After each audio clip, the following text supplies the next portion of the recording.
Let's start with the first speaker. It's a great pleasure to introduce you the first speaker, Professor Giovanni Parmigiani from the Department of Biostatistics and Computational Biology of Harvard, and he's introducing us to the relevant topic of expert of statistical models for complex medical decisions. Thank you, Giovanni, for being here. The floor is yours. Buongiorno a tutti. Good morning, everybody. Let me do a quick mic check. Check, 1, 2. Can you hear me?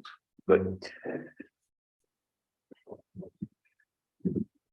It's hard to put in words how happy I am to be here. This is a supremely civilized setting. You know, string quartet in the yard, host a session at night with great food, and most importantly, with this great cohort of new generation of PhD students and postdocs that are really cutting edge and really bright. I was super impressed last night with this group. So wonderful event.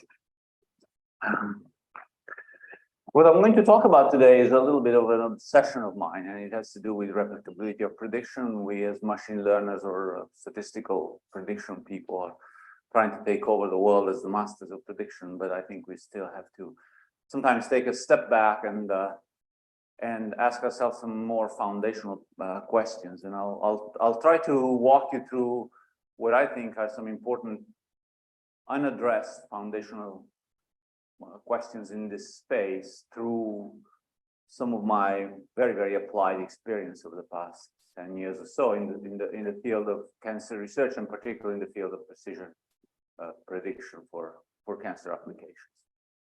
So that's the general idea. In a somewhat abrupt transition, I'm going to start with is this the right one? Oops. So I'm going to start with disclosures. You can see them here.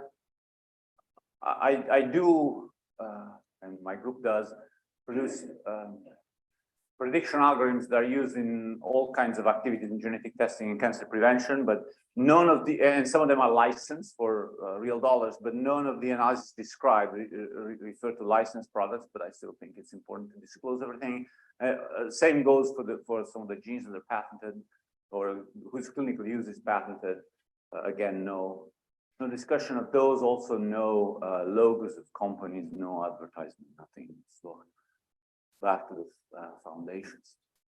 If you're interested in replicability and reproducibility, I highly recommend reading this report by the National Academy of Sciences. And this is for me an excuse to also define the terms reproducibility and replicability. And at least for the next hour and a half, reproducibility is the sort of stuff you worry about when you submit a paper to a journal and they ask you to give all the code and all the steps that you have gone through to produce the analyses that are, generating your figures, so that someone else could retrace the same steps. That's what we mean today by reproducibility. By replicability, I mean maybe an epistemologically more challenging question of, you've done a study, you've reached a certain scientific conclusion. Could someone else do the same study? Same study is going to be a tough one to define, but the same study and reach the same or similar conclusions. And the second, I grew up in the sort of hardcore Definetian predictivism school with Cifarelli and Ragazzini, but I've seen the wisdom of that every day in my work. I'm blessed to work in a building where a lot of people do fantastic biology. Some of them walk around with Nobel Prizes in their pockets. And if I run into one of them in the elevator and ask them, what makes your work scientific? The answer would be something like, I can make a prediction about some experiment I make in the lab, and someone else could reproduce it. So at the core of a lot of the basic science that we do is this fundamental tenet that you approach the laboratory experiment with a prediction in mind, and you consider the results valid if someone else can get to the same point. Right. Despite this, we don't have a really good framework for thinking about replicability of prediction in my mind. If you look at this report, which is a beautiful report, it looks at reproducibility and replicability in science. It mostly focuses on hypothesis tests. Hypothesis test is important, and we all know that, etc. But the word count, this is the world's simplest NLP. I do the word count of hypothesis test 27 times. The word count of machine learning and prediction combined is only 3 times. So what I'm going to try to do today is to tell you how I think about filling that gap, which I think is an important gap to fill. I'm going to start out by work that we did now 10 or so years ago, led by Levi Walden, on doing comprehensive reviews of studies that are relevant for training and validation of a specific prediction algorithm for precision medicine. I'm going to tell you a little bit about that. I'm going to segue from that into using that type of comprehensive review as a platform for developing data-driven simulations to evaluate the methodology. And so those simulations, I'll show you some results where those simulations are used to document the gap between cross-validation, which you all know and love. If you split the given study into chunks and then you evaluate how well a prediction algorithm trained on n-1 of the chunks does on the nth one that's been left out. Gap between that and what we call cross-study validation. Training one study and validating a completely different one. There is a gap, and the gap is found almost invariably in all kinds of applications. And so the next step is to try to think about how we scale up what we do in machine learning and statistical prediction so that we train our algorithm to expect that gap, to anticipate it, and to protect ourselves from this fallacy of learning everything from a single study.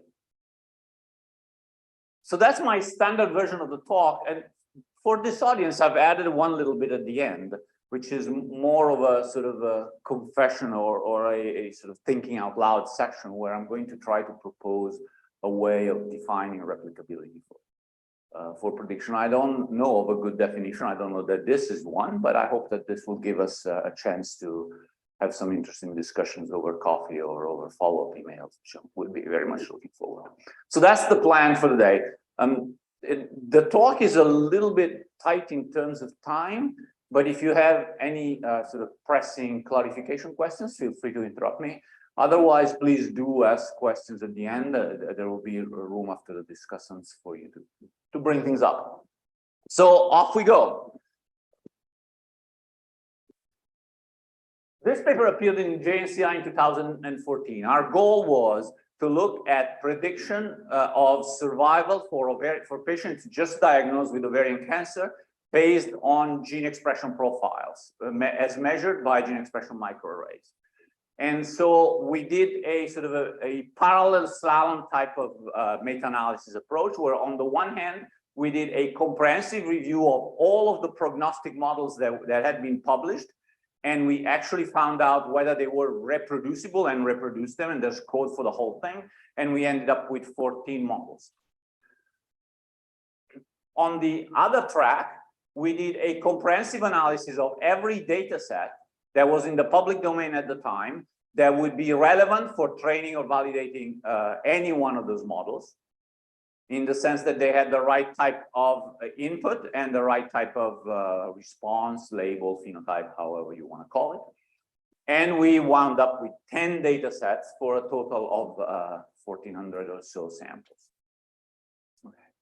This has been the foundation of a lot of our work conceptually and practically for the last decades. I've used it for teaching. I've used it for generating simulations. The reason it ended up being so successful, it was captured very much by one of my heroes, David Donahoe, when he in a review that he wrote, he described this as science about data science. And if you take a step back and think about this, is a way of taking an approach that is empirical to the properties of different classification algorithms. These are the classification algorithms We can study them like we study anything else in science. And we should do that in a comprehensive, systematic way, rather than sort of anecdotally picking a data set here and a data set there. This was a humongous amount of work. It was only possible because it was done after the market crashed and Obama gave this really luxurious grants that were very big but very constrained in time, and so we had a lot of money to spend in a couple of years. We got that money because ovarian cancer was in the middle of a replicability and reproducibility scandal because of some misdemeanor that I can tell you all about in the coffee break. But it's not easy. It's not something you can, a new graduate student comes into the lab and say, this is how you do science, because it takes 10 people over 2 years to do something like this. But it is something that I think is an important sort of reference point for what we are going to do. The data, if you're interested in it, is encapsulated in this data set called Curated Ovarian Data that is available in Bioconductor. It has been updated. Now it has next generation sequencing data and a whole bunch of other stuff. And other groups have, we spent quite a bit of time thinking about the data structure for the Bioconductor package. And so now there is curated breast data, which was done by Stanford. There's curated the bladder, prostate, and a couple more. And so you can play around with these multi-study collections if you're interested in this type of problems very, very easily. And actually, I have my undergraduates do that as part of my biomarker discovery class. So I only want to say one more thing about this slide, and it is that everything today is collapsed or summarized at the gene level. Not that I think that that's a good idea biologically, because genes make multiple transcripts, and transcriptomics measures fragments of transcripts, but it's a simplification we can live with, at least from the standpoint of studying the methodological properties. But we don't know the extent to which it punishes different algorithms differently, but I think we can live with it. This is a summary of the type of result that you get if you look at design, where you look at the 14 algorithms against the 10 data sets. The matrix, the heat map, is as an intensity that corresponds to the quality of the discrimination of the prediction, with the lighter colors around 1 corresponding to essentially very limited predictive power. And as you get into the orange, you get into interesting scores. The score itself is the coefficient of a Cox proportional hazard. The response is a survival, right? So it's censored. So the coefficient itself the score itself is the coefficient of a proportional hazard, where you put in the score of the prediction algorithm as a predictor. So how well does it discriminate if you use it as a covariate? And the reason we did that is that not every algorithm of the ones that we extracted from the literature produced a probability. Some of them had simply a severity score, and so we could more simply apply it in this way. Also, it is a little bit more clinically meaningful, I think, than something like an AUC or something like that, because you for example, here you have a 1.97. It's a hazard ratio of 2, and it's something a clinician can relate to. Is this something that will make me change my mind about how I assign treatment to a patient or not? There's colors that are deviating from this pattern. The most important ones are the black, and in black we highlighted the data sets that had been used originally for training the classifier that you see in the row. I forgot to tell you the most important thing. The columns are studies, and the rows are prediction algorithm. Here you see the paper where the prediction algorithm was published. If you look at Yoshihara has a data set here where his hazard ratio is 7.2. That's a within sample prediction. It's exorbitant, but it's a sign that the within study then it doesn't quite pan out when you do things in other studies. I mean, Yoshiara is not a naive investigator, and in fact, he has his own microarrays that might very well work a lot better than the commercial microarrays that were used in the other studies. This is not meant to criticize, it's meant to point to the difficulty of exporting these predictions outside of the setting where they were developed. And the other thing that we highlighted here in gray are the studies that were used as validation in the original publications, because we suspected that there might be a selection bias there. You pick a few data sets, and maybe you only report the ones that validate well, or perhaps less. The other possibility is that you look at all data sets available, and if you don't validate well, the journals don't publish it. But if you have a more sort of lucky set that you submit, so there could be both publication bias and a bias in the investigator selection. And we find a relatively weak signal, fortunately, there, but there is a little bit of a tendency for those gray boxes to be a little bit higher than the rest. So that's an example. This is just a sample of size 1 in the meta-analytic world, right? Because it's only one example where there is a gap between cross validation and cross-study validation, or within study validation and cross-study validation. But it is a phenomenon that we observe very systematically. So to do a less anecdotal work, we would have to maybe look at all cancer, look at other platforms, etc. So do a much more comprehensive approach to science. And I hope that we're approaching the point where these things can be done automatically, although I have to tell you that the most labor-intensive aspect of doing all this was the annotation of the phenotypes and getting the pathologists to agree on exactly what the labels meant across the different studies. One of the variables that we used a lot is the optimal surgical debulking, whether the tumor was completely removed or whether there were parts that were left in according to the surgeon's judgment. And pathologists don't agree within the same hospital, but there are very different cultures in the US and Europe and Japan. And so it was really difficult to get to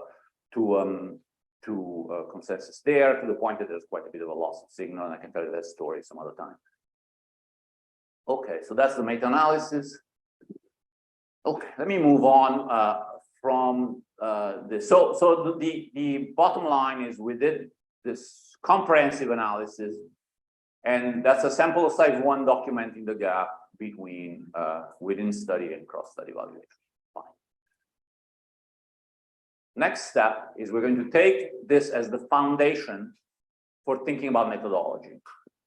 And we're going to use it to generate collections of studies artificially, so that the within study and the cross-study validation match closely the collection that we have observed empirically. Right? And then use those to drive the simulations. The notion here is that if we buy this idea that the science of data science is an empirical science, then this could be the foundation for thinking about the methodologies and how and where and how they should be applied.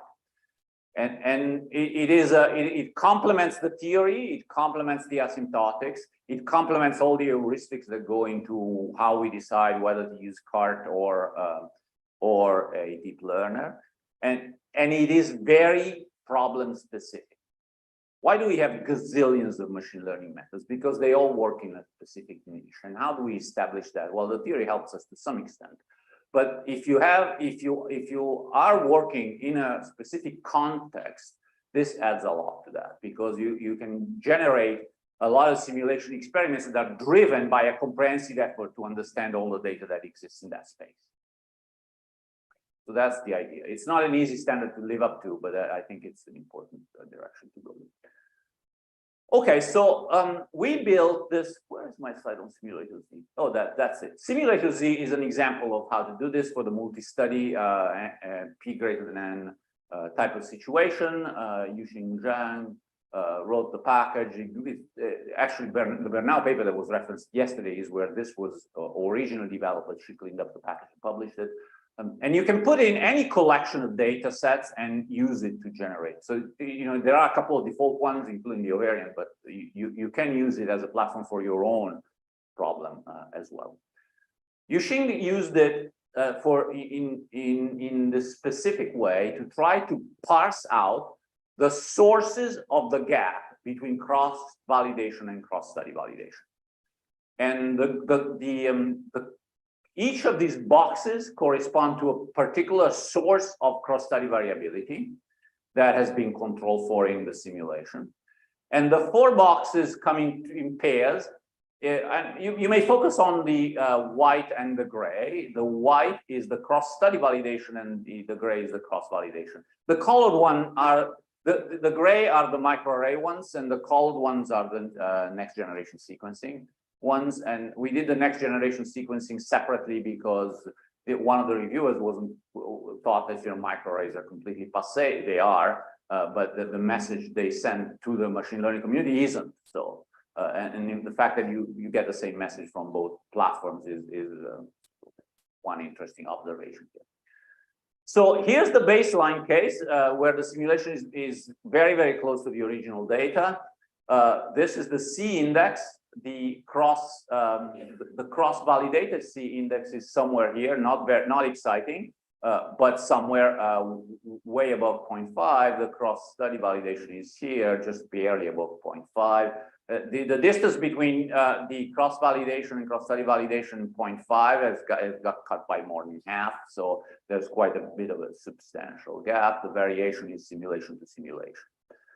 All right, so in the simulation, you can remove all kinds of sources of cross-study variation. And if you do, you get to the end where the 2 sources are very similar, except for the variability, because the cross-validation has more variability in this case than the cross-study validation. I want to point to a couple of these sources of variation. One is the mix in terms of clinical covariates. The clinical covariates here are not used for the prediction, not because that's a good idea, but because we just wanted to see what happened with the microarrays alone, and the point was not to try to build real predictors. And so if you re-stratify, for example, by resampling, so that every study has the same composition in terms of stage, tumor size, that sort of stuff, then you don't make a big dent in the prediction, meaning that the high dimensional transcriptomic data was already capturing that well enough. Similar story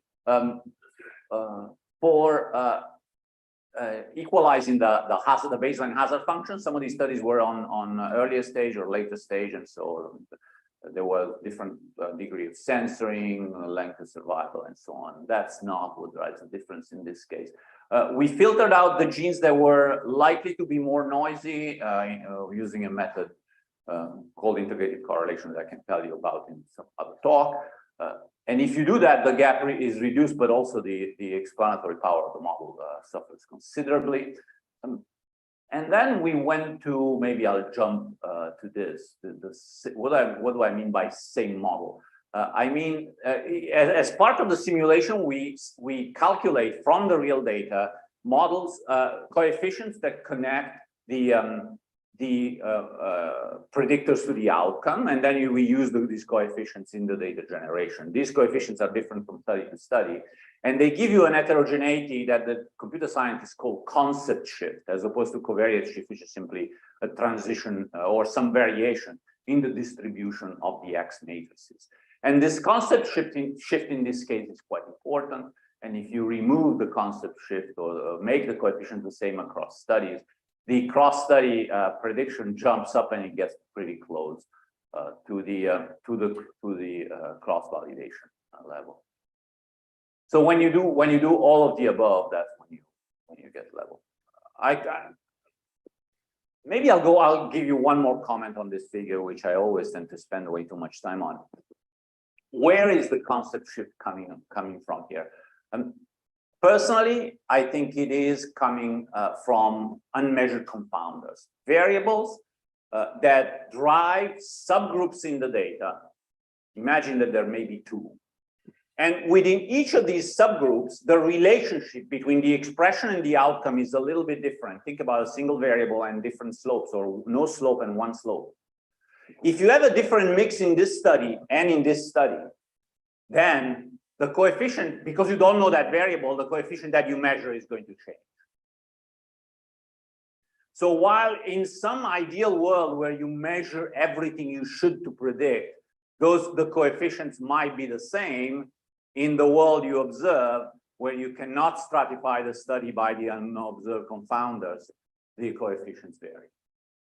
And in the world of precision medicine with transcriptomics, this is, I think, the key reason why homogenizing the coefficients really fills a substantial part of the between cross-validation and cross-study validation.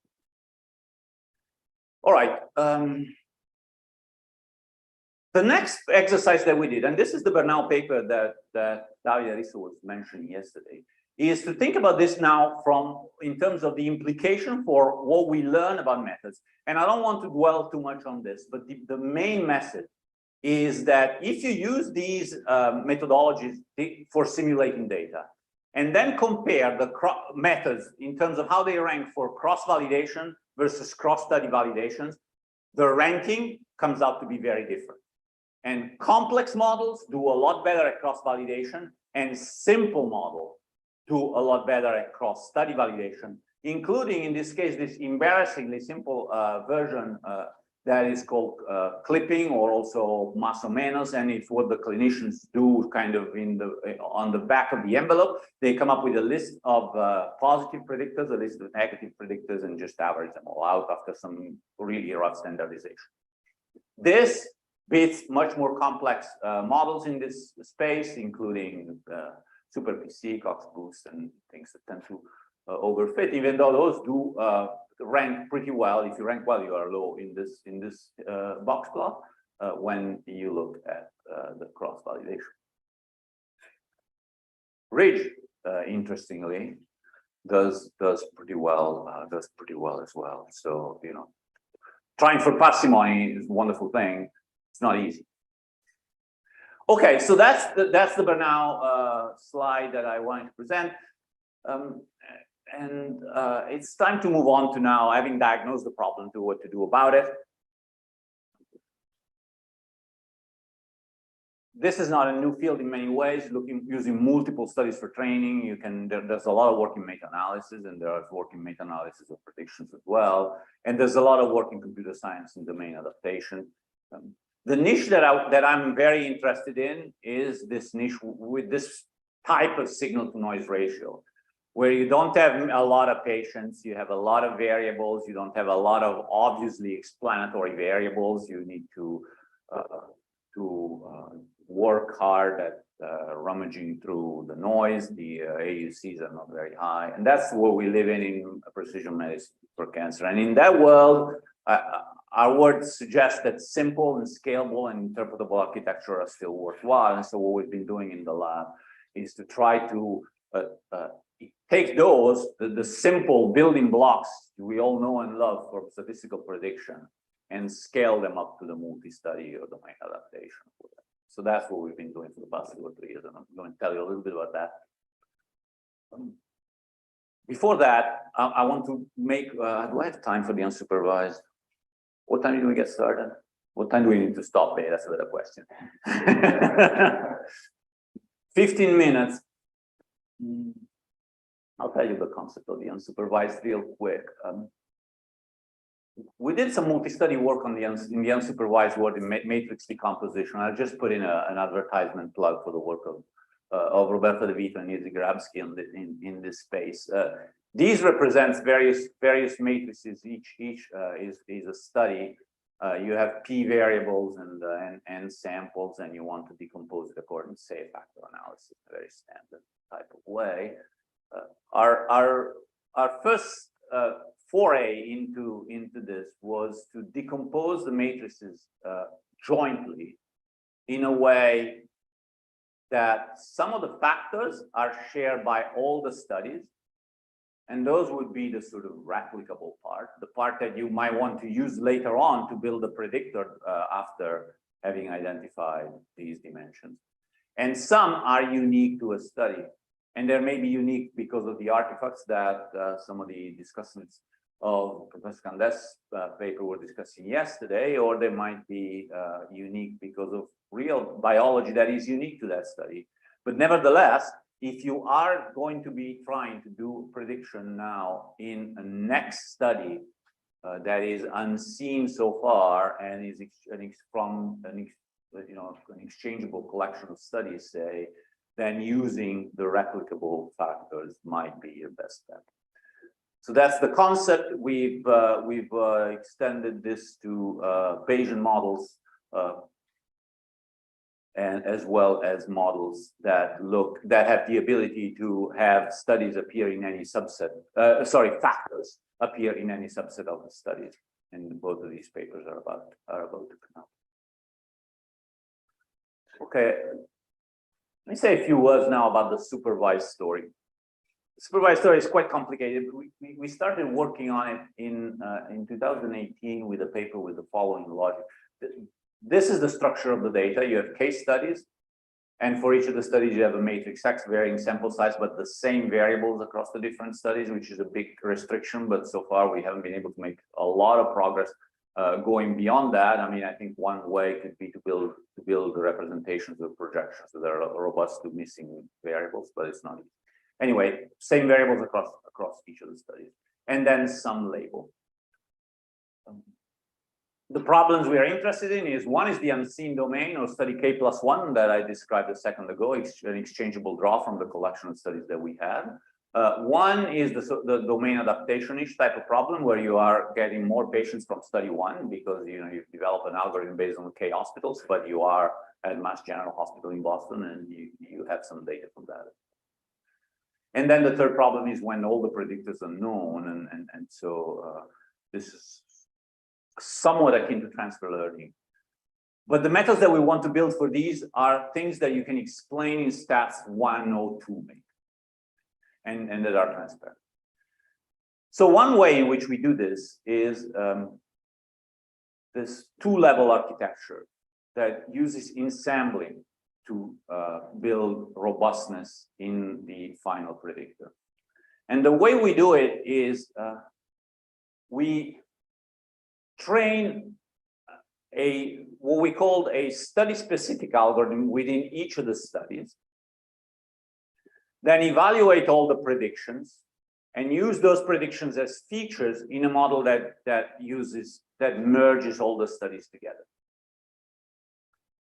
And then train these weights as you would in stacking. But there's a very big difference between this and stacking. And this figure might be a better place to explain it. The data is up here. I have my learner might be, say, random forest. So I fit K random forest, one per each study. And for each of those, I calculate the predictions. If I only did random forest, I have one row of predictions for each study.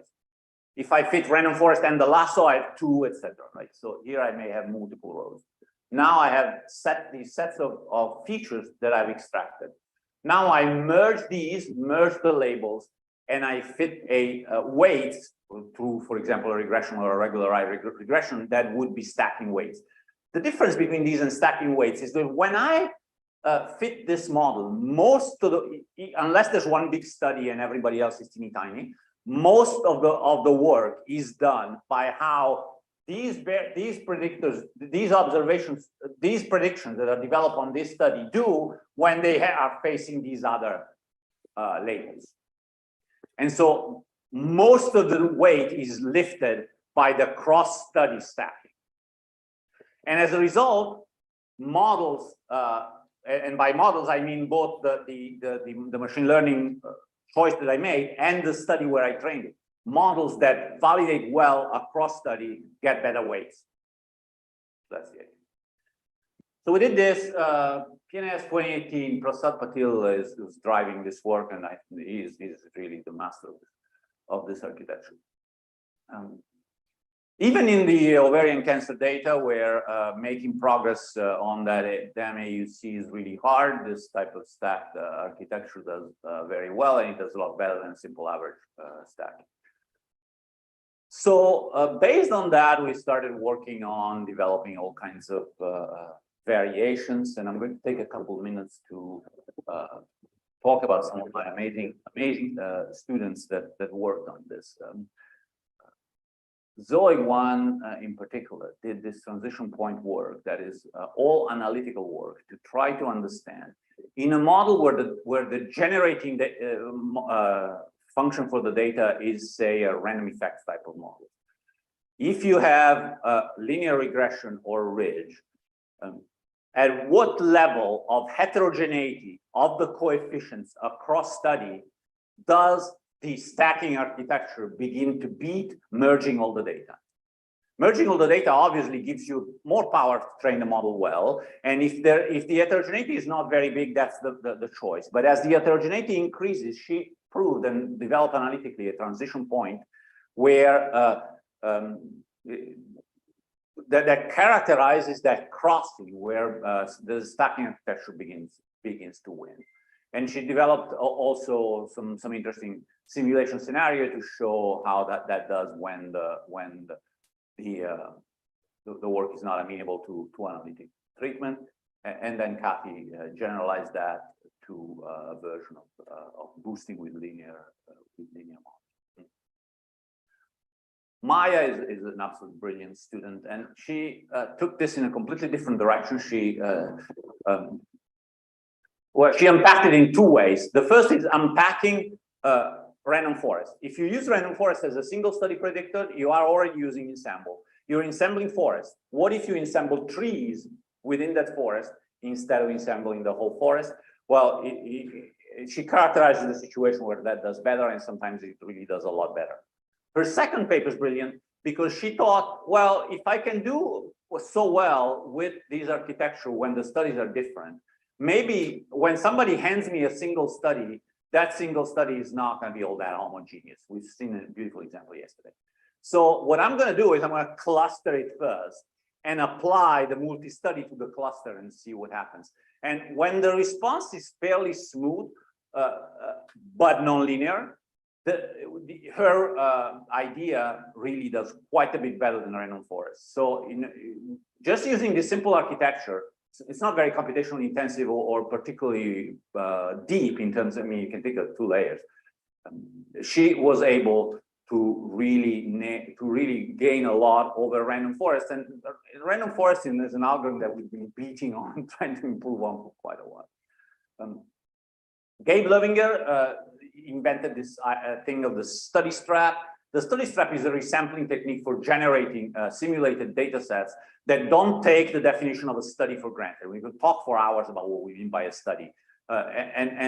His idea is to create architecture that lets you resample along a continuum where at one end you have the merging of all the studies and simply resample from that. And on the other hand, you have what Prasad and I did in the paper you saw. And then everything in between with various degrees of mixing. And he showed that the optimum sometimes along this parameter that controls this degree of mixing can be in the middle. So that's work that I really like. Boyu is developing some optimization and formal decision theoretic versions of the stacking that you saw, and he's worked out some asymptotic bounds and all the sort of stuff that the asymptotics people do. That's not me, but I enjoy the ride. And then the last one that came out is Gabe's work on optimal ensemble construction, where we in settings where the models have coefficients, we optimize over both the coefficients and the weights jointly. So we develop single study predictors that know that their destiny is to be plugged into a multi-study world. All right. So that's the lab. It's been a fun ride, and if anyone who wants to join virtually or not, we're fun. All right. last 3 or 4 minutes, I think, 5, for sort of the more personal side of things. How do we define replicability of prediction? It's a question that has been sort of haunting me throughout this journey, which is now a multi-decade one. And I have a proposal for you, mostly for you to criticize, because I haven't even written it up yet, and I may or may not, depending on whether you like it. I like to think about decision theory. That's how I was raised. But I don't think personally that it pays off to think about this as a single agent decision theory, because I think replicability has to do with the trust that society has in science. And so it has a problem that needs to be defined in sort of a multi-agent problem. I was talking to Judith yesterday. She asked me, then is it an adversarial problem? Maybe it is. In some circumstances, certainly it is. But I would like to think about it in a way that doesn't necessarily put it in an adversarial or game theoretic way. And so I've laid out this sort of set of characters. One is the modeler, who is developing the prediction rule. One is some agent who has a decision problem that is going to be based on the prediction rule. Now, this can be the same or separate. And then the third set are assessors that have a set of gold standard studies, and they need to be able to define what makes an observation belong to one study, what makes a study, what brings a study into a collection, and so forth, and the comprehensiveness of the results. But this would be the grand jury of the scientific community if they were sort of pure and honest, right? So that's the way I think about these assessors. It could also be in a sort of a more practical version of this story, maybe a regulatory agent. Something. So these are the characters. Sometimes they have the same utility function, the same goals, the same everything, and they may coincide, and you may only have one character. I don't see that as a very useful way to think about it, but it could be. There are a lot of situations where I think you could pair two of these. The modeler and the agent could be the same. You could be the Mass General Hospital and have your own proprietary machine learning approach to classify images, and then you are going to the public and say, we do well, why don't you adopt it, or why don't you trust us that your image is correctly classified? And so that's the situation. Or the agent and the assessor could be the same. I'm in the business of publishing models. Why don't you adopt it? Well, I have this decision problem, and I have this set of clinics where this needs to work, and so agent and assessor in that case goes. All right. In this scenario, replicability, I want to define replicability in the context of a specific decision problem. I'm not sure how to define it in the abstract other than define it over a class of decision problem. And I want to define it as providing similar utility to the relevant agent across different studies. And think about it again as across different clinics or health-related environmental precision medicine. And so in the case where the modeler and the agent are the same, I want to define a prediction rule phi.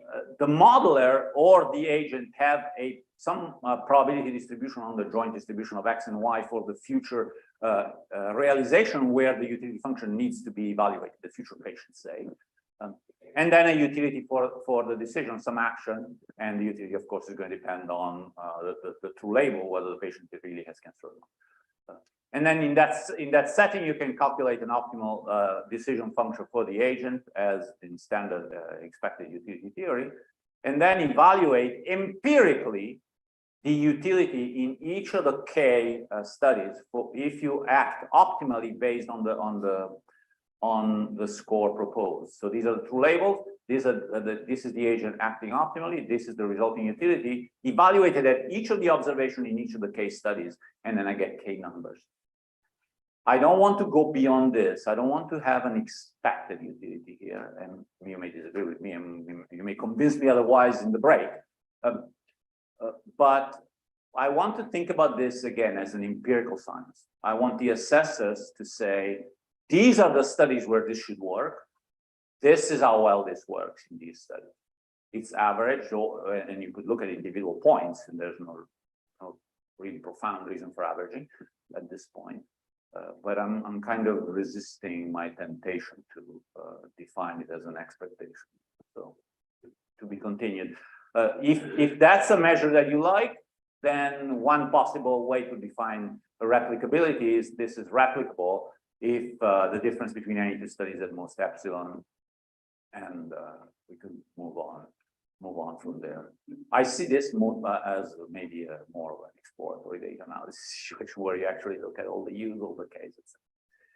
Anyway, that's where I'm headed with this. I think I've got some practical solution from my experience, but also opened major cans of worms, and I don't know how to chase them all at this point, but working on it.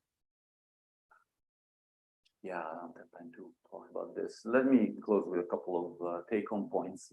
I showed you a little bit about the science and data science story. I think there is value in building and analyzing collections of related studies to understand real-world properties of statistical methods in a specific context driven by comprehensive analysis. I like multi-study learning, and I think that a lot of the domain adaptation, domain generalization stuff is beautiful. It's all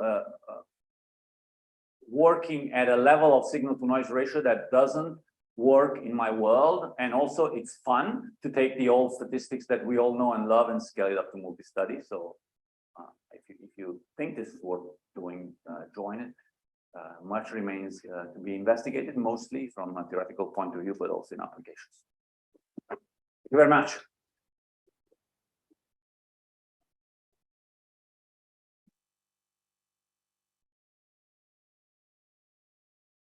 Thank you very much, Professor Parmigiani. Now we have time for discussion. The first discussant is Professor Gianmarco Altoe from the University of Padua. And then we have a second discussion from Marco Alfò from the University of Rome.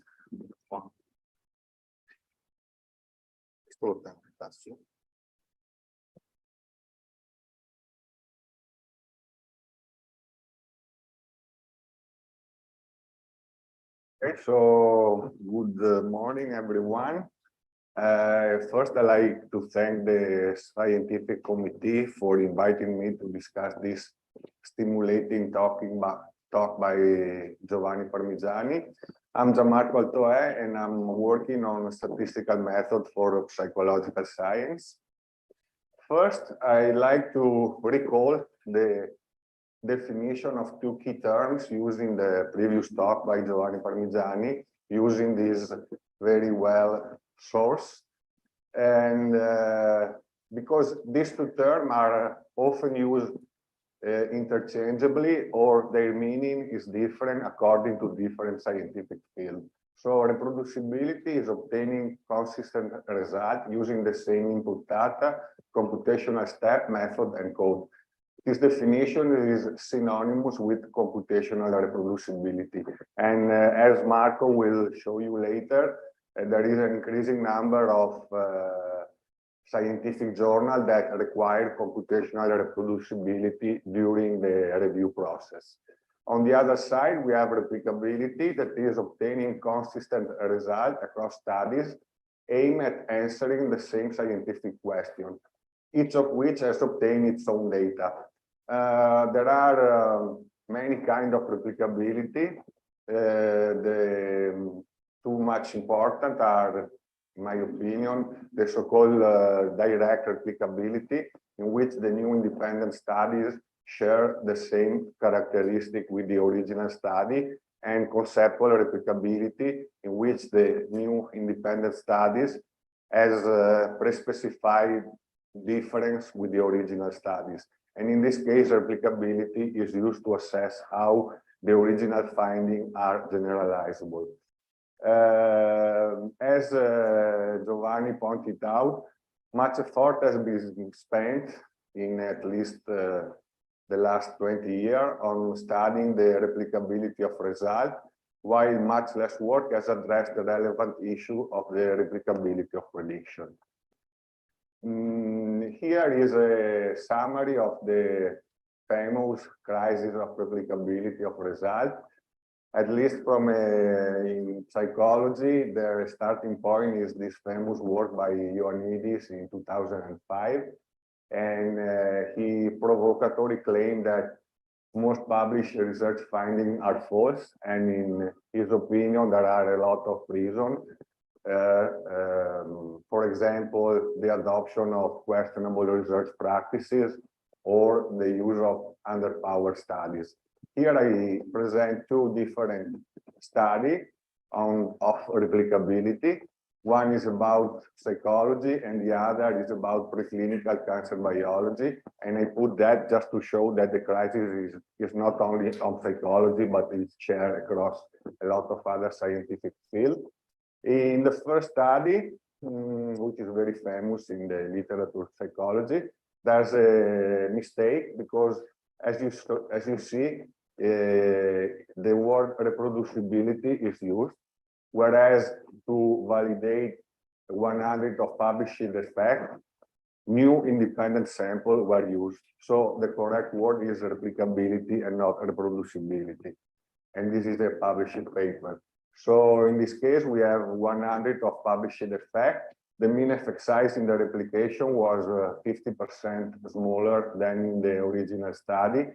And the success rate of replication was 36%.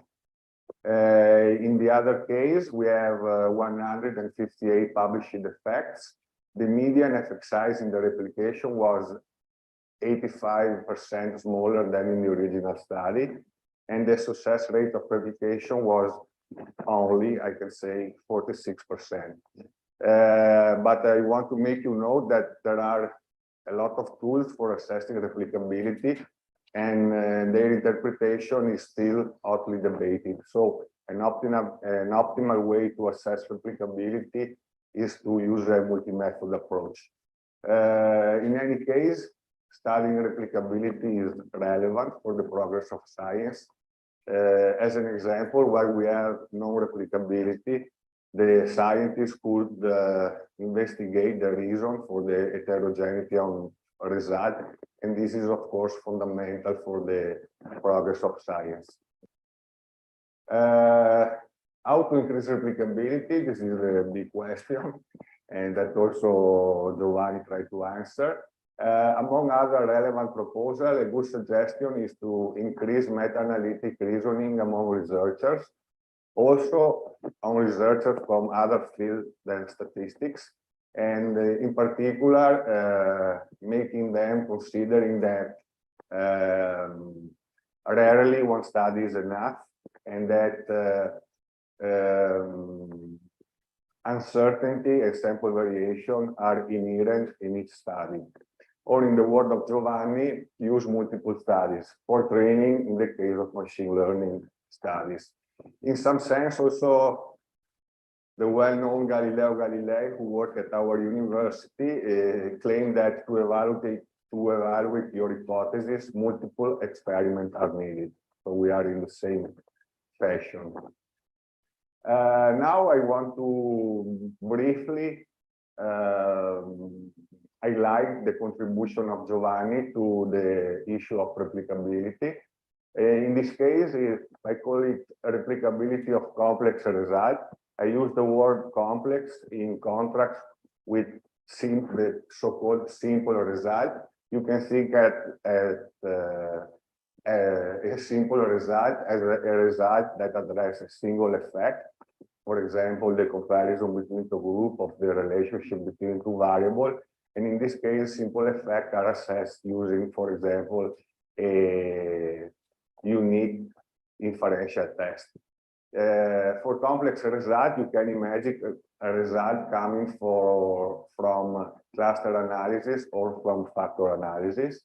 For the first case, Giovanni proposed a general and flexible framework to quantify replicability globally, that is for the whole cluster solution, but also locally for individual clusters. And this is particularly interesting also in my field, in my scientific field.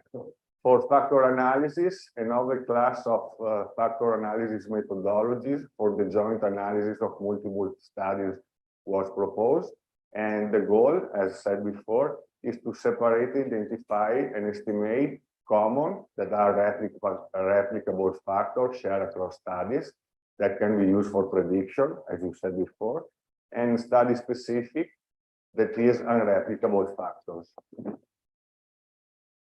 The other main contribution is in the field of the replicability of prediction of algorithms based on scientific or machine learning procedure.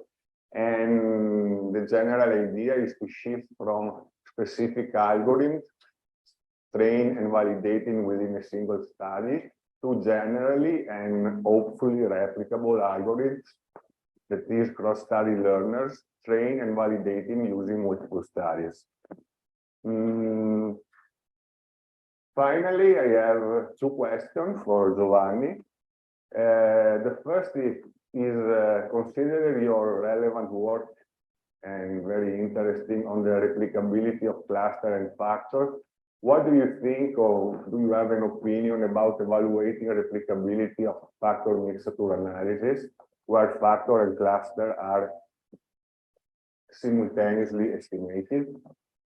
And the second question is, I would like your opinion on training studies subsetting strategy, if you could suggest an optimal way to subset the study in the training phases. And that's it. Thank you very much.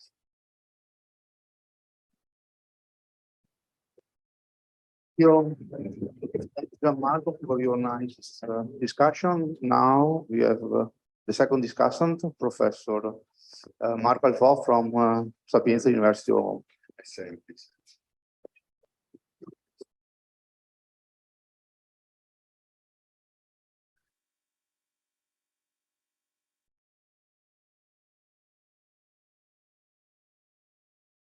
Okay, thank you very much. And thank you very much for the organizing committee for asking me to discuss this talk. Thank you very much to Giovanni for giving me so many ideas to work on during the summer, not to the seaside. So I will just briefly recall a couple of interesting ideas and then go to the question for the speaker. So we are talking about reproducibility and replicability. Gianmarco gave us a definition. In a given sense, they are closely connected because replicability needs, in my view, reproducibility. And the two are not of the same level of complexity. Reproducibility is less complex to gain rather with respect to replicability. And the last, replicability, is much more inherent to the theory of science and how we approach science. So let me give you just a few words on reproducible research. This has come from my past experience as a co-editor-in-chief of a journal in biostatistics. So we need, for reproducible research, for research to be reproducible, well-documented data, which is not that usual to ask to authors, well-documented and commented code, where explicit programming is needed rather than implicit programming. So when you are programming some function, please consider someone else will read them. And a README file, which can drive you through all the steps for the analysis. You consider a paper to be fully reproducible if I can get these three elements together and take exactly the same bitwise numbers and conclusion, figures, tables, and so on of the original paper. We started in 2015, and for 2021, 60% of the manuscript accepted for publication because we do not check reproducibility for all the papers, which is maybe not the the optimal solution. However, 60% of accepted manuscripts are fully reproducible, 25% are partially reproducible because of some kind of changes in the results and so on.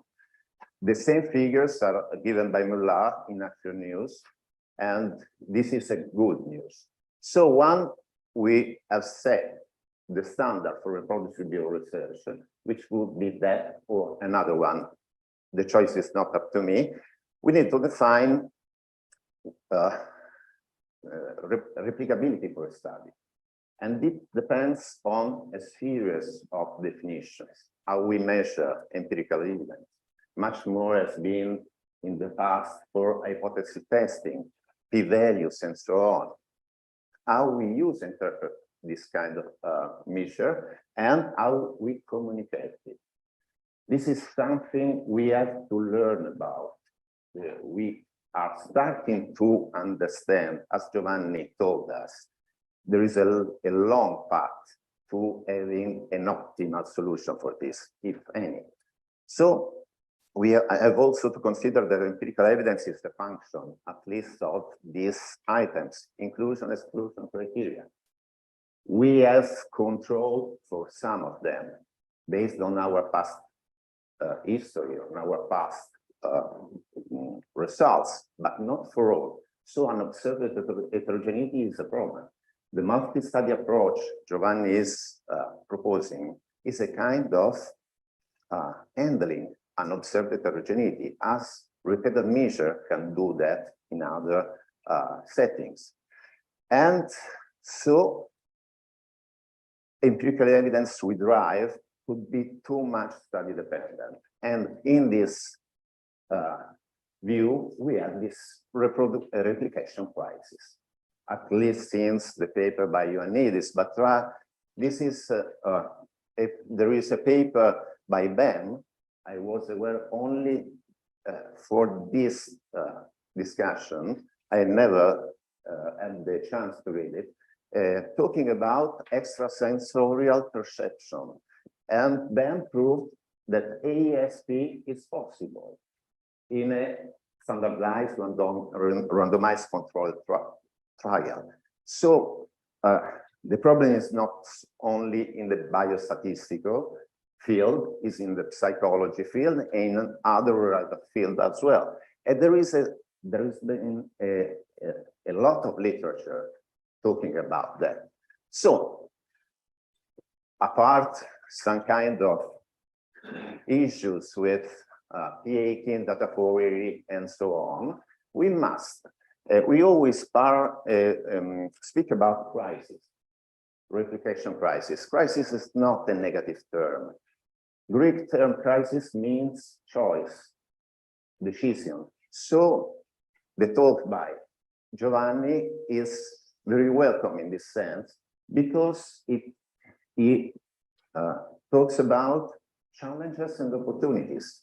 Before taking a decision, we are free to vary our decisions. So we have a lot of new opportunities for that. So replication here is intended in the sense that empirical evidence is at least partially, as in the multi-study factor analysis, shared by the majority of studies at hand. So we have to work on that. So Patil and Parmigiani, probably the first contribution, talk about generalizability of predictions.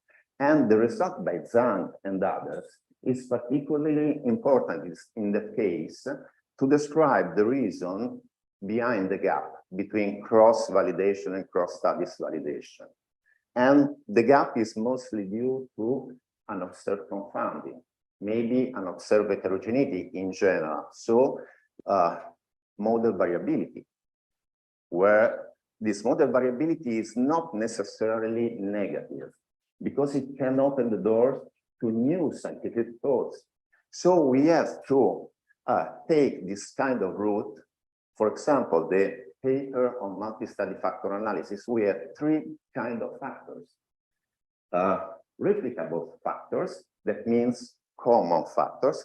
study-specific factors and variable-specific factors, errors, say. It's not exactly an error. However, we are using replicable factors as the kernel, but also study-specific factors can be of interest, just because they can increase our knowledge and our characterization of specific studies and increase our knowledge on that. So, the question. I have a very long list of questions. I try to summarize because the work I've been through, it's so interesting. Yeah, it's fine. And however, the proposed ensemble method is usually based on low and high risk groups. Say, is it possible? This is the empirical statistician talking. Is it possible to think that maybe the replicability is also linked to our need to distinguish only between two classes of risk? Just because if we have a more refined risk class, it could be better. For example, the American Thyroid Association, the cancer risk, in that case is 3 or 4 groups, 3 or 4 modalities. And this may be more refined for that. And so a further question is, we are talking about prediction. Can we, in certain cases, go through specific genes actions, how specific genes affect the response? And the third is something I was talking about. Specific factors can be suggestion for model rethinking, just because they go through some new information we have not considered yet. And on epsilon replicability.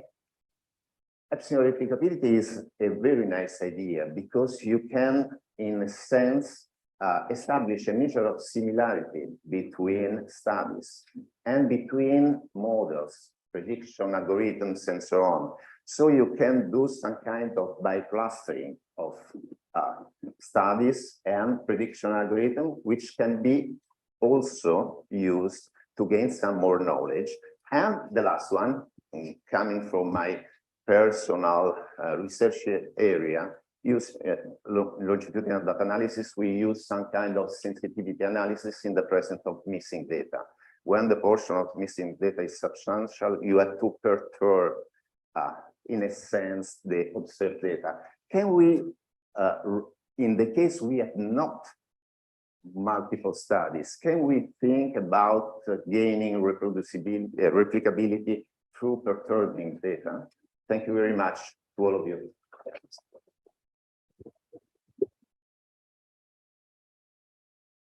Thank you very much, Marco, for your nice discussion.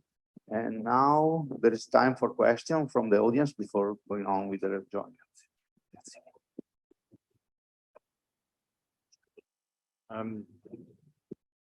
Does it work? Yes. Okay. I just wanted to, you made the point about whether or not you needed the expectation sign in front of your epsilon replicability. And I think it would be completely meaningless to have no expectation sign in front of it. And I think you probably agree as well, because you spent 2 years on trying to find a data set that is kind of interesting and potentially representative for what may be kind of replication. And therefore, the fact that you just don't do it on any kind of validation set may probably is a point that you need the expectation sign. Without it, it's not doing anything. Thank you. There are other questions from the audience? Okay, so Professor Parmigiani, you can answer. Thanks to all three of you for the comments. Lots to think about, constructive, friendly, very welcome. I want to start way back from Epimenides. Epimenides was a guy from Crete who was quoted to say one day that all Cretans are liars. And so we started this discussion thinking about a paper published in the medical literature that says that most papers published in the medical literature are false. So we should ask the question of whether that paper is replicable, right? And I'm not sure it is. There is a version of that paper that applies to gene expression microarrays that has some catastrophic prediction that 5 out of 8 of the microarray, those were two group comparisons, are not reproducible and not replicable. And in our hands, admittedly, with all of Obama's money, we were able to replicate and to a large extent also reproduce 14 out of the 15 models that we needed to put our hands on. There was only one that didn't work very well. And if you look at Levi's paper, there's a table there for replicability, where we rate replicability across maybe 10 or so different dimensions, and we give scores. And I often bring that slide along. I don't have it in my set of slides today, but the picture is a lot more positive than Ioannidis tends to depict. Yeah. That's a very good question. I don't know that I have a formal definition. That's why the last part of the talk is so tentative and kind of. But that remains some point. Yeah, that's right. Yeah. So the reproducibility claims are about the code as was defined. Yeah, the replicability. A good question. So. It's a really good question. The summary is in the heat map that I showed you, right? And that heat map is suggesting that most of the algorithms have some discriminatory ability that is significantly different from no prediction power at all, even though consistently the claims are a little bit attenuated, or sometimes substantially attenuated when you bring it across different studies. Now you raise an excellent point. Very low bar. It is a very low bar. It's a very low bar. And so maybe by the definition I'm proposing, maybe the replicability results would be less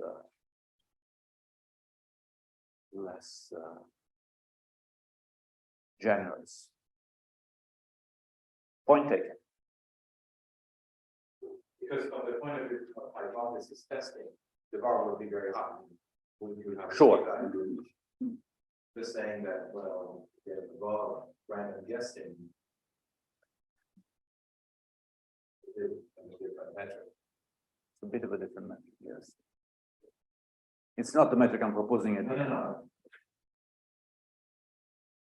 Yeah, and our analysis is not completely. It's not that we redid Ioannidis' study. It is that with enough sweat equity, we get to a more optimistic picture. Let me leave it at this qualitative stage. The Ioannidis studies on gene expression was farmed out to different groups, each of which used their own sort of bar for when enough was enough in trying to replicate, which in some cases was very high, in some cases not. Thank you. Okay, now to sort of more serious comments. Replicability of factors and clusters.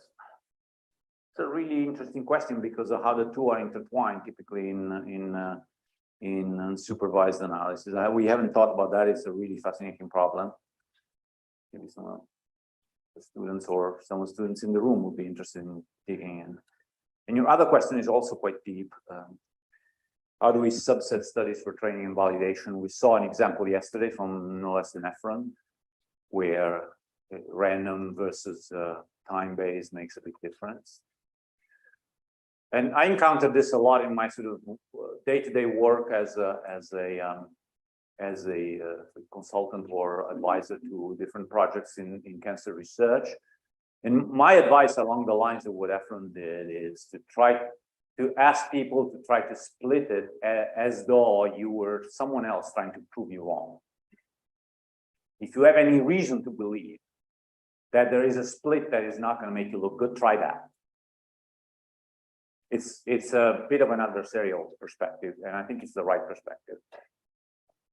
Random, of course, is very interesting if the data are reasonably exchangeable. But you know, being your own critic is quite helpful, and Efren dodged it in this. Many good questions from Alfort as well. I agree that heterogeneity is a good thing. I totally do. And in fact, you know, our work is not that you should always do study specific. It is that you should think about whether to merge or not. And if you merge, you have still the opportunity to put in the study as a covariate, or even as a covariate with a gazillion interactions. The reason to call it a study and think about it as a sort of a separate entity, as two, in some cases, there are very practical reasons for doing that, because studies are specific units where the machine learning algorithm is going to be applied that are discretely different. In a more abstract way, it helps you think about replicability. But from a statistical standpoint, you do it when the way in which the study label plays around with the structure of the data is so complicated that even after you merge the data, you wouldn't be able to capture it. And so you do a separate job and ensemble. That's the essence of that trade-off. In every case, though, you learn from it. You learn from it if you put in the label as a covariate, or if you try to learn multi-study.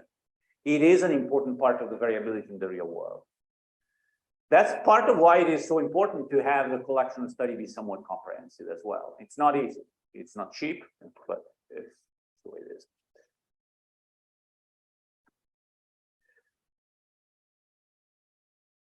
Does replicability depend on the choice of phenotype? Of course it does. What label should we use? Should we use the most replicable? Not necessarily. I think we should use the ones that are more close to the clinical problem we're trying to solve and that are really driving the clinical decision.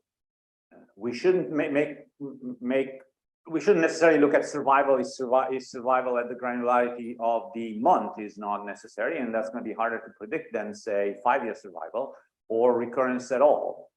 If recurrence at all is all we need for clinical decisions, then let's do that. And if replicability comes as a byproduct, great. My definition sort of collapses because the action space is driving how the decision rule is used, and that is driving the replicability. That's kind of baked in my definition. Can we have better models based on for prediction based on gene expression than these kind of crude things that I show you? Yes. I was just playing around with these data sets because I think they're fun to as platforms to think about the methodology. But definitely, we know a lot more about gene expression than treating all the genes as just a bag of genes. And, there's some really nice, relatively recent work on quote unquote deep, maybe 3 or 4 layers. Learning where the structure of the network is informed by relationship between genes and pathways. So one level is genes, one level is pathways. The relationship are encoded in a way that bake in what we know about transcription factors and so on. And those do well. They do pretty well, and they tend to be a little bit more interpretable than your standard deep learners as well. So it's definitely absolutely. What else? Can the unsupervised analysis inform the supervised analysis by identifying factors that are replicable and factors that are not? Yes, and that's something that we need to do more of. None of what I've showed you today is based on representation or it's based on low-dimensional projections. It's all situations where the variables are used directly. We're very interested. I just haven't found a student with a fire in his or her belly to attack this, but we will soon. And sensitivity analysis, obviously, an interesting layer which you could put in at the level of the individual learners, or you could sort of use to elevate the whole enterprise to a completely different level. So yeah, thank you. Great comments. Wait, the top one. I don't want to dodge the top one. It is whether it makes any sense to have a definition without the expectation. The agent is Bayesian in my definition. It has a subjective probability distribution on future x's and y's. That's what is driving the rational decision making about how the score phi, which is whatever it is used for the decision making. Can we think about a probability distribution that we would use to replace that simple average of k's? Whose probability distribution would it be? I've depicted one version of this story as a story where this committee of illuminated and fair scientists decides not only on the studies that are part of the collection that constitutes the gold standard and on where each individual falls into that study set of study bins, but also now on this probability distribution. If I had that, I would put it there. I don't know that I had that. So, and I don't know that I would trust this community to even exist in a situation that is as polarized as US science today. If we're talking about prediction of climate change, for example, whose probability do you want to put there? Maybe you have a good one, but then it's your decision at this point.